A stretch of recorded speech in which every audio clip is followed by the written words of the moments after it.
warahmatullahi wabarakatuh.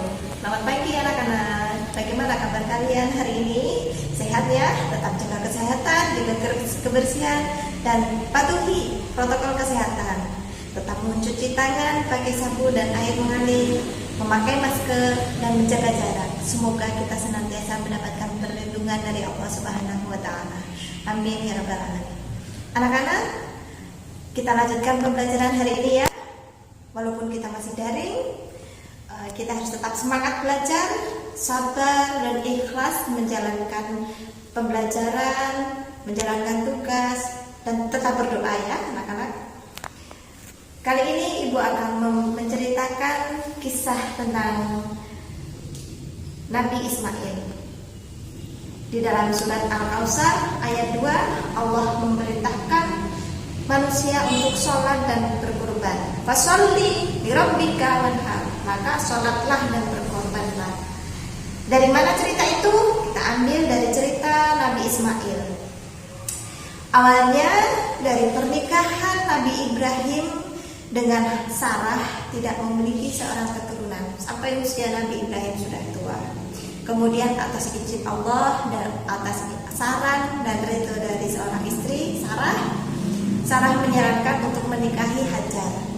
Dari pernikahan Ibrahim dengan Hajar dikaruniailah seorang anak yang bernama Bayi Ismail, yang kelak akan menjadi seorang nabi.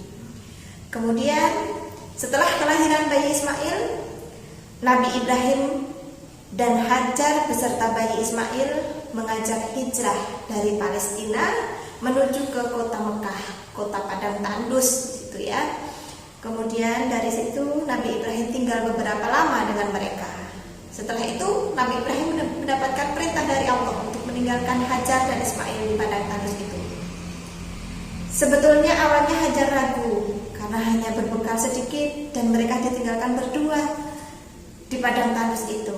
Tapi karena atas perintah Allah mereka melakukannya dengan ikhlas dan sabar. Pada suatu hari Nabi Ismail nangis tanpa henti. Kenapa? Karena ternyata Bayi Ismail kehausan dan kelaparan. Air susu ibunya dan bekal yang Ibrahim berikan sudah habis. Setelah itu Hajar berusaha mencari air. Dia melihat ke Bukit Sofa karena dia melihat ada bayangan air di sana. Kemudian dia berlari-lari kecil ke Bukit Sofa. Sampai di sana, Hajar tidak menemukan apa-apa. Dan dia melihat ke lawan arah. Dia melihat ke Bukit Marwah. Dia berlari ke Bukit Marwah karena terlihat ada bayangan air di sana. Ternyata tidak ada air di Bukit Marwah. Hajar melakukan itu, berlari-lari ke Bukit Sofa, ke Bukit Marwah sebanyak 7 kali. Setelah itu, tiba-tiba Hajar mendengar suara menggelegar dari langit. Ternyata itu adalah suara malaikat yang diperintah Allah untuk memerintahkan Bayi Ismail untuk menghentakkan kakinya. Nabi Ismail menghentakkan kakinya. Kemudian dari hentakan kaki itu muncullah sumber mata air. Sumber mata air ini sampai sekarang dikenal dengan sumber mata air Zam-Zam.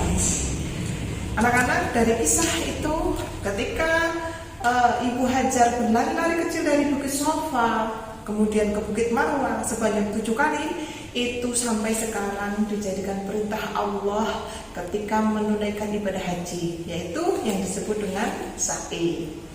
Setelah beberapa lama Nabi Ibrahim meninggalkan Hajar dan Ismail di Mekah. Kemudian Nabi Ibrahim datang kembali untuk tinggal beberapa lama di situ. Pada suatu malam Nabi Ibrahim bermimpi yang mendapatkan perintah untuk menyembelih putranya, yaitu Nabi Ismail. Ketika itu Nabi Ismail sudah balik.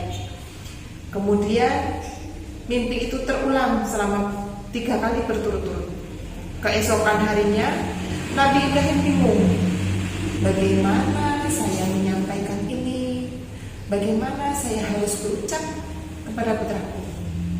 Dia kebingungan dan akhirnya dia meminta pendapat kepada Nabi Ismail. Ismail, selama 3 kali berturut-turut saya mendapatkan mimpi bahwa saya menyembelihmu. Kemudian diam sejenak, Nabi Ismail menjawab, wahai ayah, lakukanlah apa yang diperintahkan Allah kepadamu, maka niscaya engkau akan mendapatiku sebagai orang yang ikhlas dan sabar. Kemudian setelah mereka sudah bersepakat bahwa itu adalah hak perintah Allah, mereka berdua menjalankannya dengan ikhlas dan sabar. Tanpa sepengetahuan Hajar, Nabi Ibrahim dan Nabi Ismail mencari tempat bebatuan untuk membaringkan Nabi Ismail untuk disembelih.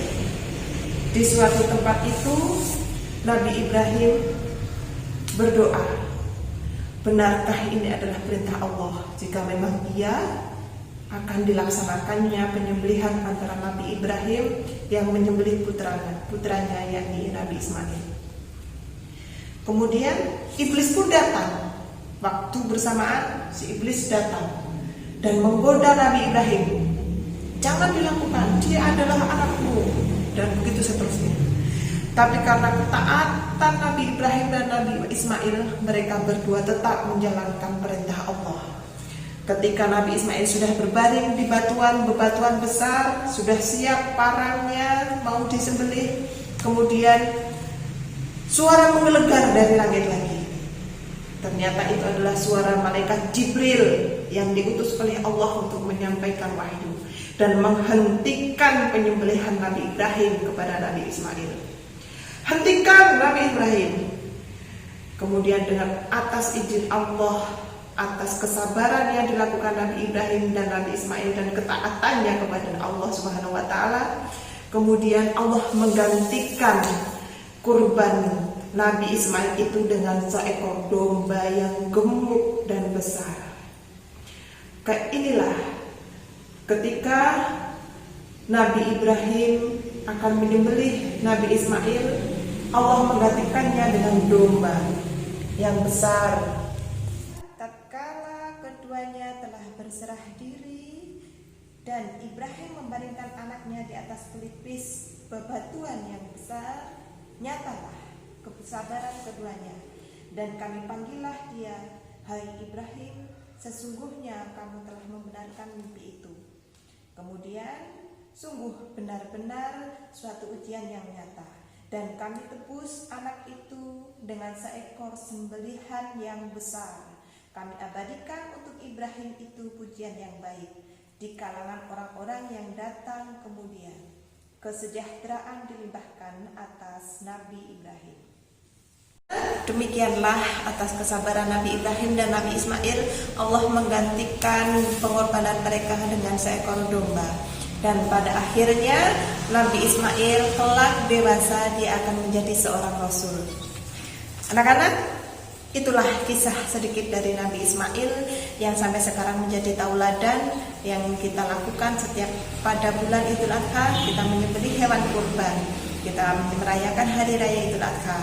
Anak-anak, dari situ kita harus bersabar, kita ikhlas, maka Allah akan memberikan pertolongannya kepada kita semua. Amin ya rabbal alamin. Anak-anak, dari kisah Nabi Ismail dan dari penggalan surat Al-Kautsar tadi, maka kita diwajibkan untuk selalu bersyukur atas limpahan rahmat nikmat yang Allah berikan kepada kita. Semoga kita senantiasa mendapatkan perlindungan dari Allah Subhanahu wa taala. Sampai di sini dulu, kurang lebihnya dari kami mohon maaf. Wassalamualaikum warahmatullahi wabarakatuh.